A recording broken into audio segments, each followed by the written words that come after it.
Alrighty, hey guys, welcome back to another thread discussion video, and today we have another thread with some dev replies, some good thorough dev replies. It's called Bug or Just Dumb AI.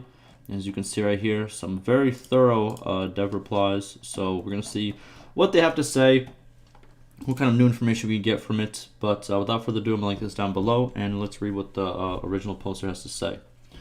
So he states, by the way, this was on February 8th, so we are still on patch 1.5.8 as of this post. So he states, so I have a kingdom and I am in 4 wars that I am winning, and I'm unable to peace out with anyone with the support of my clans. Rather, they actually have declared war on the last few ones. Now I get declared war by Britannia, so it's 5 versus 1, and still no one wants to make peace.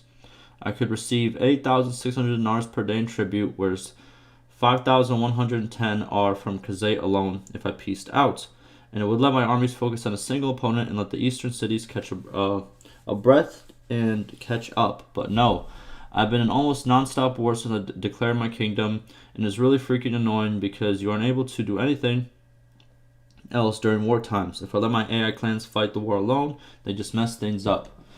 Edits, I just got declared by Vlandia as well, and now I was able to peace out Khazate and Sturgia. There it is. And question is, was this played on the most recent what do you call it? The most recent patch or no? That's the question. And also, I'm gonna say this.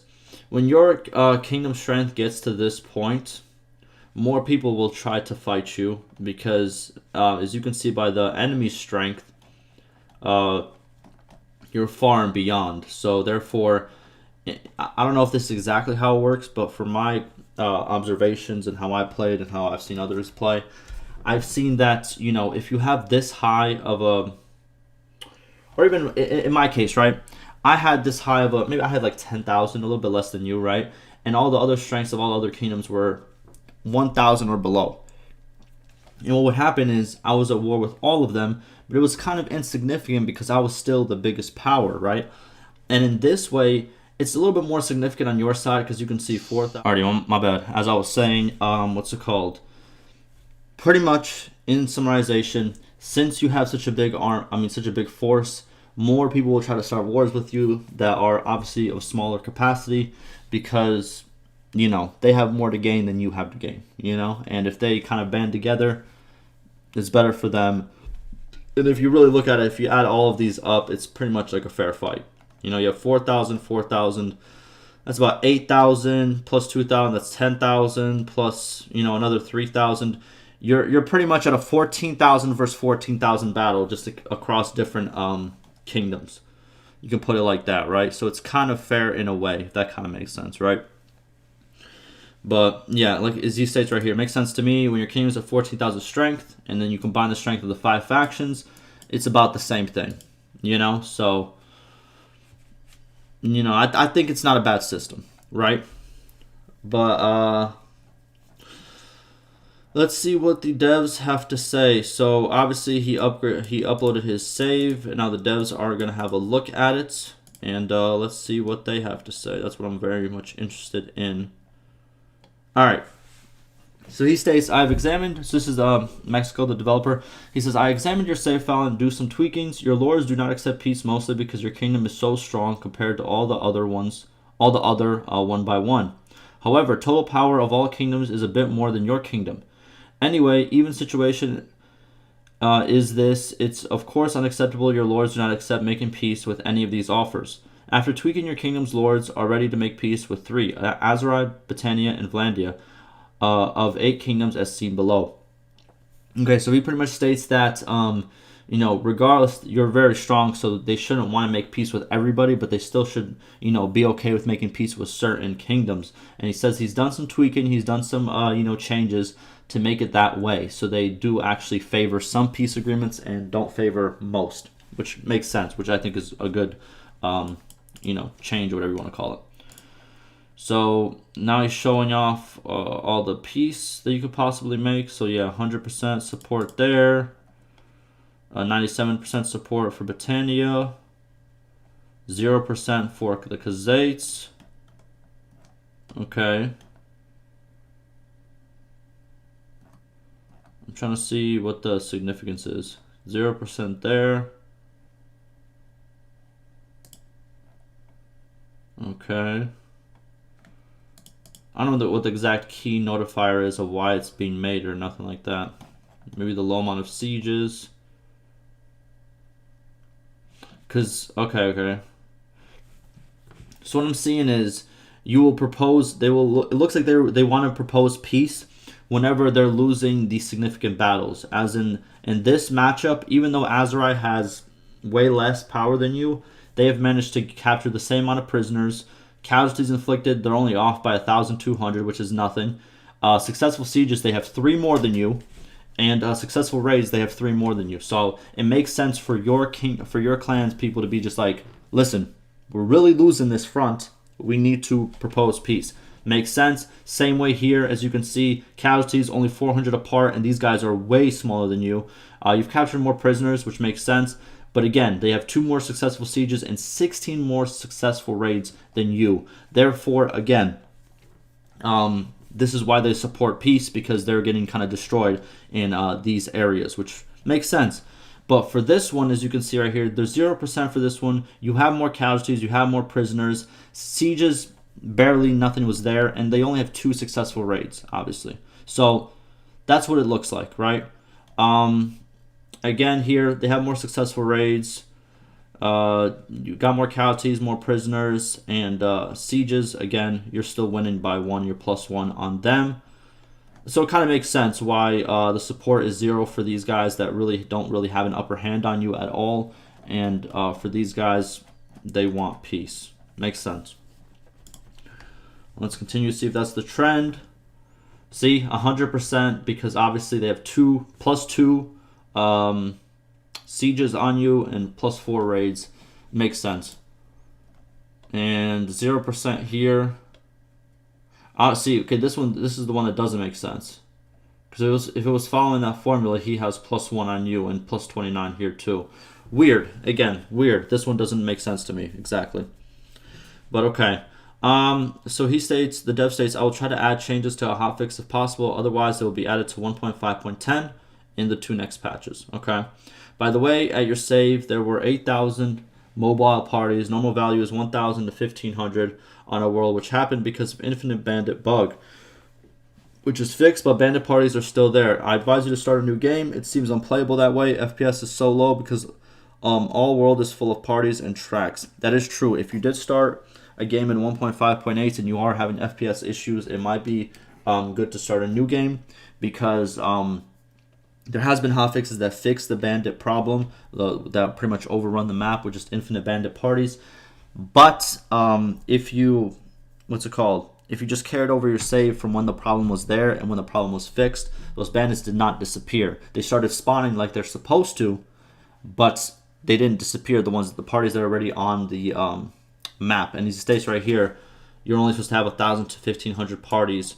That includes everything. Villagers, caravans, lord parties, bandit parties are supposed to be roaming the map to make it kind of stable. And his are at 8,000, which is woo! That is way too much, and obviously that causes you a lot of problems with your FPS and issues like that. So yeah, I would suggest starting a new game as well. I know it sucks. I know people obviously want to, continue saves from different patches. I'll just be honest with you, since we are in that, testing phase, early access phase, you're gonna start a lot of new saves. I wouldn't get too in love with a certain save unless you want to keep it at that patch. But if you are consistently upgrading your patch, just know starting new games is kind of a thing that you're gonna have to do. And once the game fully comes out and patches are, obviously, because once the game comes out, there's still going to be updates to the game. There's still going to be development. There's still going to be hotfixes.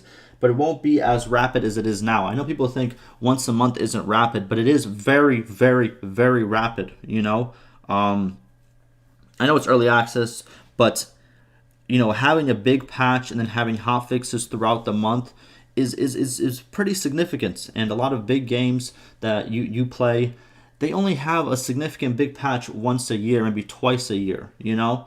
Like, if we're being honest.